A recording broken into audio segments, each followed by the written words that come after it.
സമയം കടന്നു പോയിക്കൊണ്ടിരുന്നു. അഗ്നി അവിടുന്ന് അനങ്ങിയില്ല. അവൻ്റെ ഉള്ളിൽ എന്താണെന്ന് ആർക്കും മനസ്സിലായില്ല. കുറച്ച് സമയം കഴിഞ്ഞപ്പോൾ മായയും കുടുംബവും അമ്മുവും കുടുംബവും വന്നു.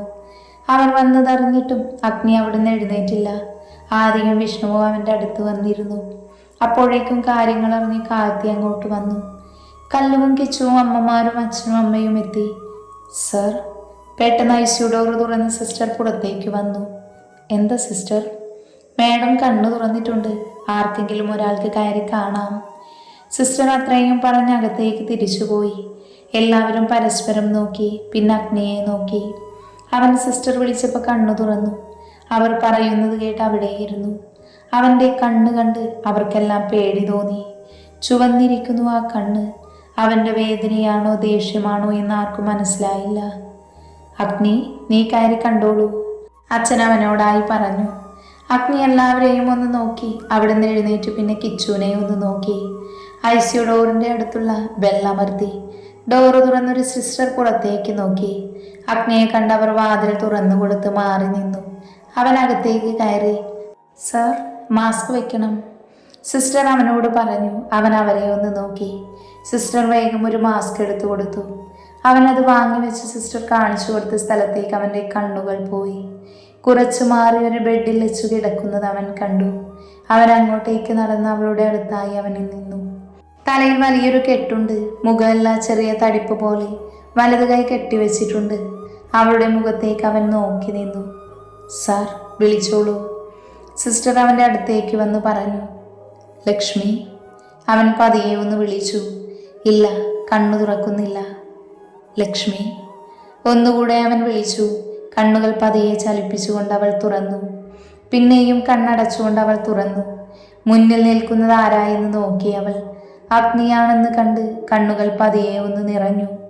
അവൾ എന്തോ പറയാനായി ശ്രമിക്കുന്നത് അവൻ കണ്ടു. വേണ്ട, സംസാരിക്കണ്ട, അവൻ വേഗം തന്നെ അവളോട് പറഞ്ഞു. പുറത്തെല്ലാവരുമുണ്ട്, വേറെ കുഴപ്പമൊന്നുമില്ല, റെസ്റ്റ് എടുക്ക്, അവൻ പതിയെ പറഞ്ഞു. അവളുടെ കണ്ണുകൾ അവൻ്റെ മുഖത്തായിരുന്നു. കണ്ണ് ചുവന്നിരിക്കുന്നു, മുഖം വാടിയിട്ടുണ്ട്. പരസ്പരം കണ്ണുകൾ ഇടഞ്ഞതും അവൻ അവളുടെ കയ്യിൽ പതിയെ ഒന്ന് പിടിച്ചു. അവളുടെ കണ്ണ് നിറഞ്ഞു.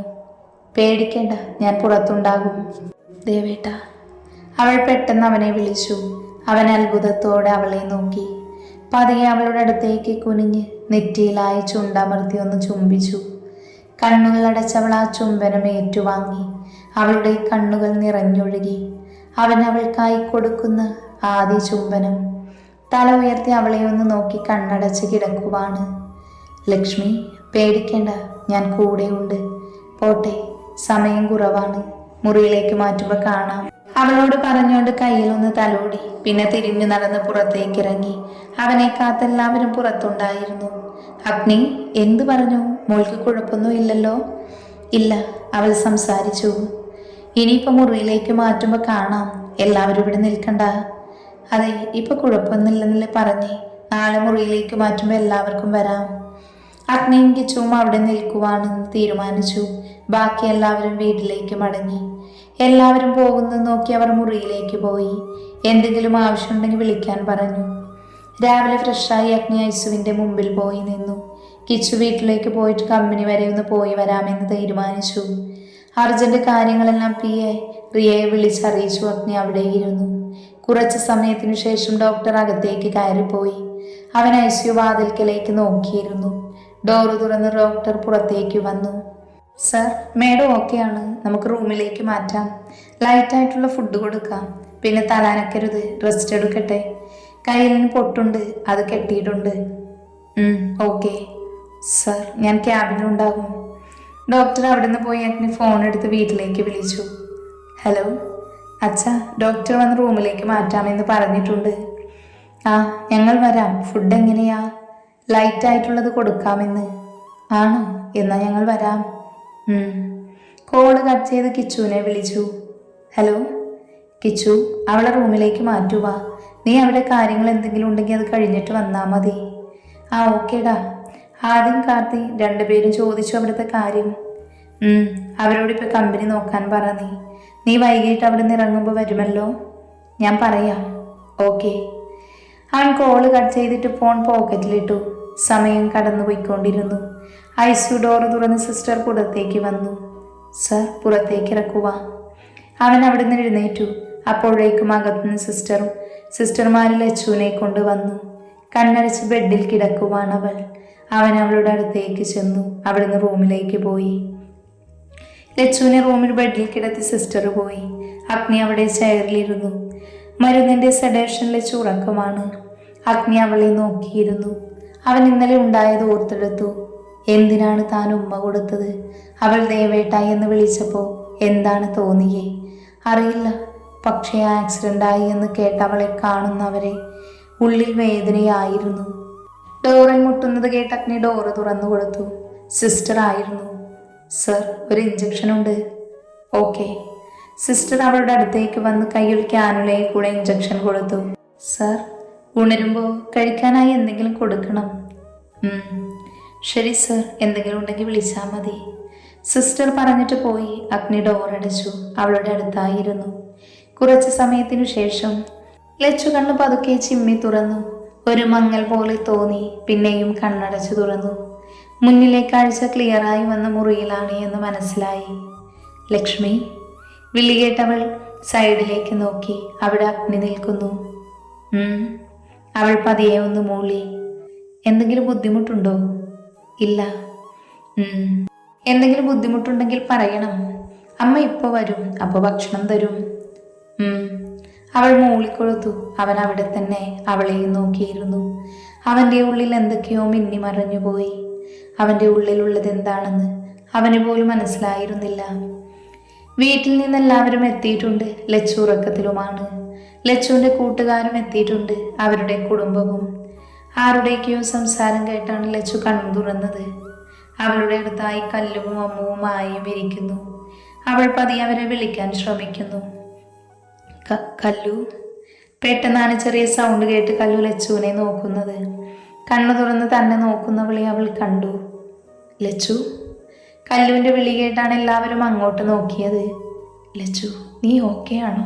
എന്തെങ്കിലും ബുദ്ധിമുട്ടുണ്ടോടി?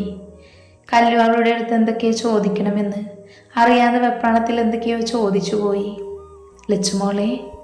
അമ്മേ, എനിക്ക് വെള്ളം വേണം. അവൾ പതിയെ പതിയെ വാക്കുകൾ കൂട്ടിപ്പിറക്കി പറഞ്ഞു. ദേവിയമ്മ അവളെ വിളിച്ചതും അവൾ പറഞ്ഞത് അതാണ്. അമ്മ വേഗം കൊണ്ടുവന്ന് ഫ്ലാസ്കിൽ നിന്ന് ചൂടുവെള്ളം എടുത്ത് കുറച്ച് തണുത്ത വെള്ളവും അതിൽ ഒഴിച്ച് അവളുടെ അടുത്തേക്ക് വന്നു. അവൾ പതിയെ വാ തുറന്നു. ദേവിയമ്മ കുറച്ച് കുറച്ചായി അവൾക്ക് ഒഴിച്ചു കൊടുത്തു. വെള്ളം കിട്ടിയപ്പോൾ അവൾക്ക് സമാധാനമായി. മോൾക്ക് കുഴപ്പമൊന്നുമില്ലല്ലോ? ഇല്ല. ഞങ്ങളെല്ലാം പേടിച്ചു പോയി മോളെ. മോളെ കണ്ടല്ലോ. ഇനിയിപ്പോൾ ഞങ്ങൾ ഇറങ്ങട്ടെ. മായയുടെയും അമ്മൂൻ്റെയും വീട്ടുകാരിറങ്ങി. ഞങ്ങൾ കുറച്ച് കഴിഞ്ഞ് കോളേജിൽ പോകും. അഗ്നിയേട്ടൻ പറഞ്ഞു ക്ലാസ്സിൽ പോകാൻ. അതെ, എന്തായാലും നിനക്ക് കുഴപ്പമില്ല. അപ്പം ഞങ്ങൾ ക്ലാസ്സിൽ പോയാലല്ലേ നോട്ടെല്ലാം കിട്ടൂ. അവർ പറഞ്ഞതെല്ലാം കേട്ട് ലച്ചു ഒന്ന് മൂളി. മോളെ, ഇപ്പം പ്രശ്നമൊന്നും ഇല്ലല്ലോ? ഇല്ല. അച്ഛമ്മ അവളോടായി ചോദിച്ചു.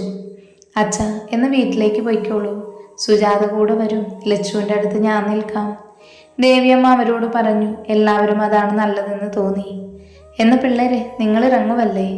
അതെ, നിങ്ങളുടെ ഡ്രൈവർ കൊണ്ടുവിടും. ലച്ചുമോളെ, എന്നാൽ ഞങ്ങൾ ഇറങ്ങുക. അച്ചാച്ചനും അച്ഛമ്മയും സുജാമയും ഇന്ദ്രൻ്റെ കൂടെ ഇറങ്ങി. ലച്ചു, എന്നാൽ ഞങ്ങൾ പോകുക കോളേജിലേക്ക്. അവരും യാത്ര പറഞ്ഞു പോയി. റൂമിൽ ദേവിയമ്മയും അഗ്നിയും മാത്രമേ ഉള്ളൂ. കിച്ചു വീട്ടിൽ നിന്ന് ചെന്നപ്പോൾ അവൻ്റെ കൂടെ കമ്പനിയിൽ മാധവച്ചനും കൂടെ പോയി. അഗ്നി, മോൾക്ക് കഴിക്കാൻ കൊടുക്കാമോ? ആ, നേരത്തെ പയ്യൻ പറഞ്ഞിട്ട് പോയതാ, കൊടുത്തോളാൻ. എന്നാൽ മോൾക്ക് കഴിക്കാൻ തരട്ടെ? അമ്മേ, ലൈറ്റായിട്ടുള്ളത് കൊടുത്താൽ മതി എന്നാ പറഞ്ഞത്. ഞാൻ കഞ്ഞി കൊണ്ടുവന്നിട്ടുണ്ടടാ, അത് കൊടുക്കാം. ലച്ചുവിനെ പിടിച്ചെഴുന്നേൽപ്പിച്ച് ബ്രഷ് ചെയ്യിപ്പിച്ച് മുഖം കഴുകിച്ചു. ഹോസ്പിറ്റൽ ഗൗണായതുകൊണ്ട് വേറെ ഡ്രസ്സും മാറ്റേണ്ടി വന്നില്ല. കഞ്ഞി ഉറച്ചൊരു പാത്രത്തിലെടുത്ത് അവൾക്ക് കൊടുത്തു. അമ്മ തരുന്നത് കണ്ട് അവളുടെ കണ്ണുകൾ നിറഞ്ഞു. എന്താ മോളെ കണ്ണു നിറഞ്ഞിരിക്കുന്നേ? വേദനിക്കുന്നുണ്ടോ? ഇല്ലമ്മേ, എനിക്ക് ആദ്യമായിട്ടാണ് ഇങ്ങനെ. അതാ, സന്തോഷം കൊണ്ട് കണ്ണ് നിറഞ്ഞു പോയതാ. കണ്ണ് നിറയ്ക്കാതെ കഴിക്കാൻ നോക്ക്. അമ്മ ഉണ്ടല്ലോ കൂടെ, അതുകൊണ്ട് ഇനി സങ്കടപ്പെടരുത്. അവൾ അമ്മ കൊടുത്തത് മൊത്തം കഴിച്ചു കഴിഞ്ഞു. അപ്പോഴേക്കും സിസ്റ്റർ അകത്തേക്ക് കയറി വന്നു. സർ, അഗ്നിയെ നോക്കി അവർ വിളിച്ചു. എന്താ? സർ, ഡോക്ടർ വിളിക്കുന്നു. മാഡം, ഫുഡ് കഴിച്ചോ? മെഡിസിൻ ഉണ്ട്. അവർ ബെഡിനടുത്തുള്ള ടേബിളിൽ ഇരിക്കുന്ന മെഡിസിൻ എടുത്ത് അവൾക്ക് കൊടുത്തു. അമ്മ, ഞാൻ പോയിട്ട് വരാം. അഗ്നി അമ്മയോട് പറഞ്ഞ് പുറത്തേക്ക് പോയി. സിസ്റ്റർ മെഡിസിൻ കൊടുത്തിട്ട് പോയി. കുറച്ചു നേരം ഉറങ്ങിക്കോ. അവൾ പതിയെ കണ്ണടച്ച് കിടന്നു. ദേവിയമ്മ അടുത്തുള്ള ബെഡിലിരുന്നു. അഗ്നി ഡോക്ടറിന്റെ റൂമിലേക്ക് കയറി ചെന്നു. എന്താണ് വരാൻ പറഞ്ഞത്? സാർ ഇരിക്കൂ. അവൻ അവിടെ ഇരുന്നു. സർ, മേഡം ഇപ്പോൾ ഓക്കെയാണ്. സ്കാൻ ചെയ്തതിൽ വെയിനൊരെണ്ണം ബ്ലോക്ക് ഉണ്ടായിരുന്നു. അത് സർജറി ചെയ്ത് മാറ്റിയിട്ടുണ്ട്. 3 മാസത്തെ റെസ്റ്റ് കഴിഞ്ഞാൽ ഓക്കെ ആകും. പക്ഷേ ഇടയ്ക്ക് ശക്തമായ തലവേദന വരും. അതുകൊണ്ട് സൂക്ഷിക്കണം. അതൊന്ന് പറയാനാ വിളിച്ചത്. അപ്പോൾ ഈ തലവേദന മാറില്ലേ? സർ, അത് മെഡിസിൻ എടുക്കാം. വേദന വരുമ്പോൾ അല്ലാതൊന്നും ചെയ്യാനില്ല. വേറെ എവിടെയെങ്കിലും കൊണ്ടുപോകണോ? സാർ, എവിടെ പോയാലും ഇതിന് ട്രീറ്റ്മെൻ്റ് ഇല്ല. അഗ്നി അവിടെ നിന്നിറങ്ങി നേരെ റൂമിലേക്ക് നടന്നു. റൂമിലേക്ക് കയറിയപ്പോൾ ഉറക്കമാണ്. അമ്മ അവിടെ ഇരിപ്പുണ്ട്. ഡോക്ടർ എന്തിനു വിളിച്ചത്? എന്തെങ്കിലും പ്രശ്നമുണ്ടോ? ഏയ്, കുഴപ്പമൊന്നുമില്ല. ഇടയ്ക്ക് തലവേദന വരും, അപ്പം മെഡിസിൻ എടുക്കണം. അതൊക്കെയൊന്ന് പറയാൻ വിളിച്ചതാ. അത് മാറില്ലടാ. പെട്ടെന്നൊന്നും മാറില്ല.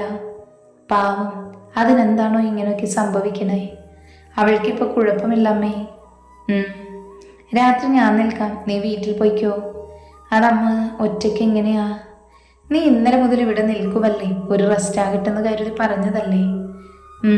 ഞാൻ വീട്ടിൽ പോയി ഫ്രഷായി വരാം. നൈറ്റ് അമ്മയുടെ കൂടെ ഞാനുണ്ടാകും. ഇതേ സമയം കോളേജിൽ ലച്ചു ഇല്ലാതൊരു രസമില്ലല്ലോ. അതെ, ഒന്നും മിണ്ടില്ല എങ്കിലും അവളില്ലാതൊരു സുഖമില്ല. എന്നാലും ആരായിരിക്കും അവളെ ഇടിച്ചിട്ടത്? അതെ, മനഃപൂർവ്വം ഇടിച്ചതാ. അവൾക്കാരാ ശത്രു? ഇനി അഗ്നിയേട്ടൻ്റെ ശത്രുക്കൾ ആരെങ്കിലും ആയിരിക്കുമോ? അറിയില്ല. പക്ഷേ ഏട്ടൻ ആരെന്ന് കണ്ടുപിടിച്ച അവൾ ജീവനോടെ ഉണ്ടാവില്ല. ഒന്നും പറ്റാതിരുന്നത് നന്നായി. ഞാൻ ശരിക്കും പേടിച്ചു പോയി, അവൾക്ക് എന്തെങ്കിലും പറ്റിയോ എന്നോർത്ത്. അതെ, അവളെ ഇന്ന് കണ്ടപ്പോഴാ സമാധാനമായത്. എടി, നമുക്ക് ക്ലാസ്സിലേക്ക് പോകാം. അതെ, നോട്ട് അവൾ ചോദിക്കും. അതുകൊണ്ട് ക്ലാസ്സിൽ കയറുന്നതാണ് നല്ലത്. അതേടി, വാ. അതും പറഞ്ഞവർ 3 പേരും ക്ലാസ്സിലേക്ക് പോയി.